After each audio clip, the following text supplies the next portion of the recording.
Welcome, welcome, welcome. My name is Kata, your absolutely favorite and only host. We are Animation Club School, an online school focused on creating professionals for the 2D animation industry in traditional animation, cleanup, visual development, and even a creation of a whole short film. So today we're having a lot of guests, as you will notice very soon, and all of them took part in the creation of the tribute to the epic musical. Each of them had their own roles to play, their own responsibilities, their own challenges, and you will find out about the whole process of from the idea creation up to the publication of the short.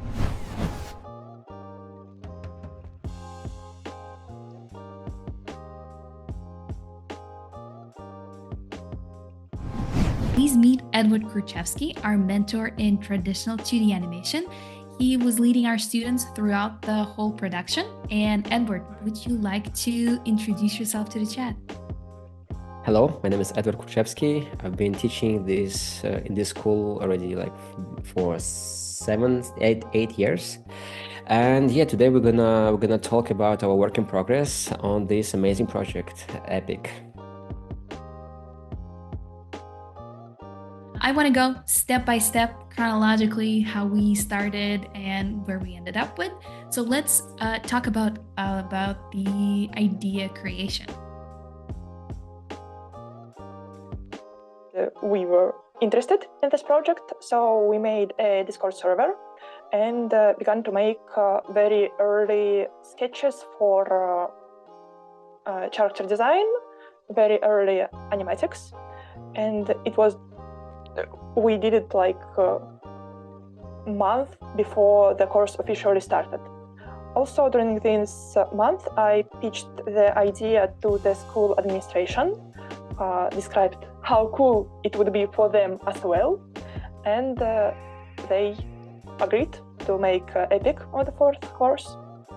So that's how it all started at the very beginning.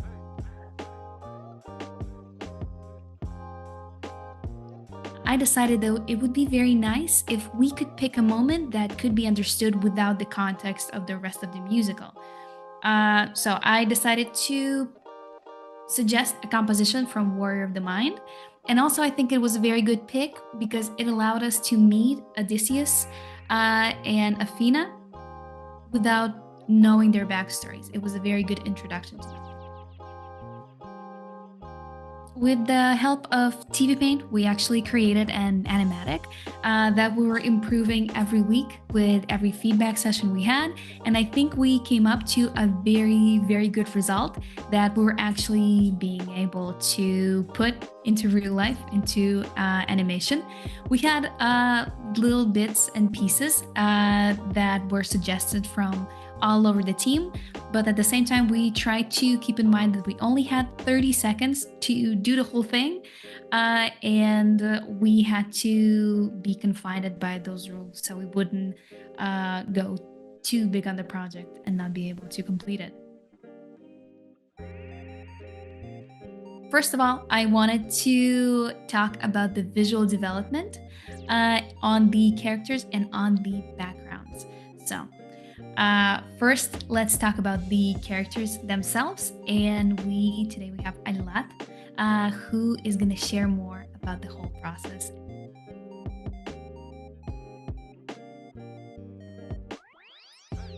Here on my board, you can see some of the first sketches that I've had pitched that was somewhat done in my style. My job as a character visual artist was to make design so appealing and so easy to animate that it will be, how to put it, that could include cool shapes, really cool faces, and animators will not want to suffer throughout the process, obviously. This portrait lineup was actually the one that kind of settled us for the Odysseus design. After that, we kind of just moved from the dead end because I remember us kind of being stuck at some point. Like we would meet like third or second week in a row and we would find ourselves still trying to figure out what to do with Odysseus. And one day like, I'm done. If you want different, I show you different. And I show up with a bunch of different faces for him. And afterwards, we settled on number 7 and number 5. And that's when we started actually moving from the dead end. And I come up with a final Odysseus design that is probably somewhere right over here. Yes, he is right here. Another great part of visual development is obviously backgrounds and colors and how the project looks. And I will pass on the microphone to my other visual development colleague, Nova, who was responsible for this beautiful, beautiful color palettes.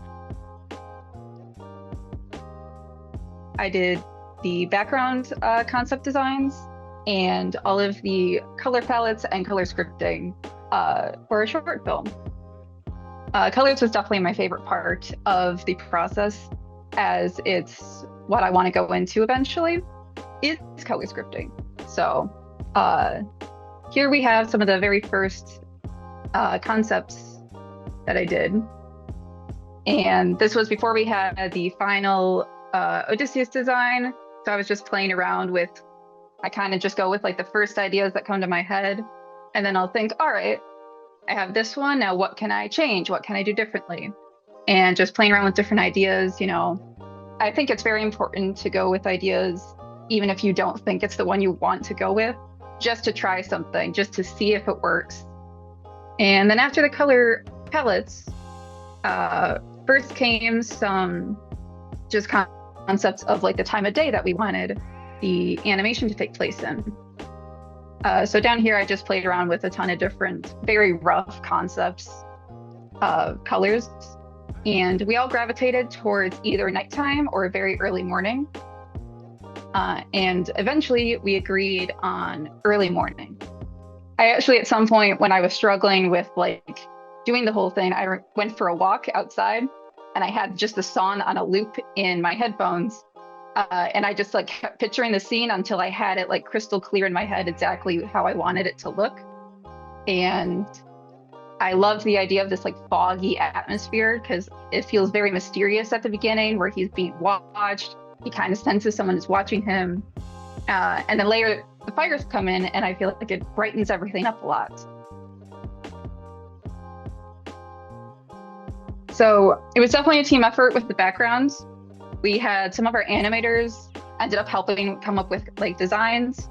Funnily enough, the pillars gave us the most trouble.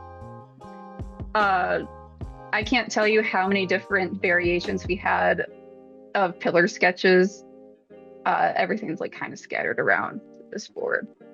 But yeah, we had done so many designs. Some other people did designs, like Varia did some, Alat did some. And then finally I did like one that our instructor approved. It was like right at near the end of our deadline for getting all the concept work finished up. And we were like, oh, finally. Finally something got approved. And then for the temple itself, I had done some designs, but we went with one that was designed by Yana. Because our team agreed that we liked the circular temple because with the animatic that we already had, it fit with the shots. So this did actually prove to be a little bit of trouble in the production process because when you have a circular temple, each pillar turns in perspective, meaning it was, you could not just copy and paste the pillars like you could if they were on a straight line. And that's when we decided, some members of our team brought up, they're like, hey, maybe we can make a simple 3D model just to help us with reference for getting like all of those camera angles. Here we have the 3D model, which, yeah, we had done like one layout first, and that's when we're like, oh, perspective is going to be rough with this. So I know it went through like a few people, and eventually it landed back to me, which I had tweaked the design just a little bit to match with the final sketch of the pillars that I had done. Wow. But pretty much we would set up the camera angles in the 3D model that fit with our animatic. And then we found we couldn't actually just trace over it because it made the backgrounds feel very stiff looking. So we just use it as reference to look at. I can show you the file for one of our backgrounds. We had specifically one shot that had an animated floor. And as a team in one of our classes, we were on call like, hey, how should we go about doing the shot since we kind of have these like detailed painted backgrounds? How are we going to do that with an animation? My instructor, Andre, then went, well, if I'm crazy enough, I could hand paint each frame. And that's exactly what I did. Oh, really?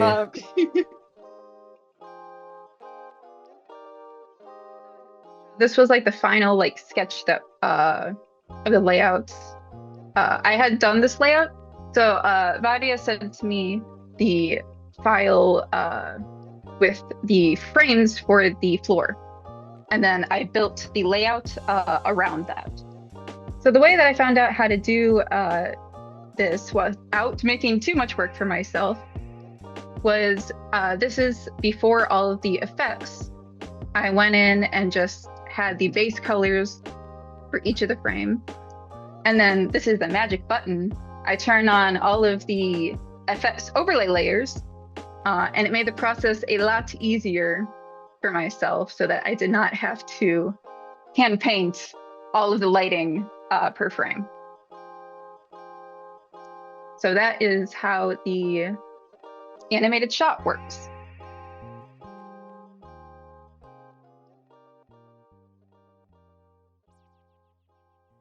Have you ever envisioned crafting an animated film that not only tells a powerful story, but also leaves a lasting impression on the hearts and minds of your audience long after they've watched the final scene? The Short Film Creation course is your answer. The course is structured to mimic a professional studio environment, so you'll get a taste of what's it like to work on an industry-level project, while you join forces with passionate, like-minded peers, working together, sharing ideas, and uplifting each other. Spots are limited, so don't miss this opportunity to be a part of something extraordinary. Head to AnimationClub.School today and secure your place. Let's create something unforgettable together.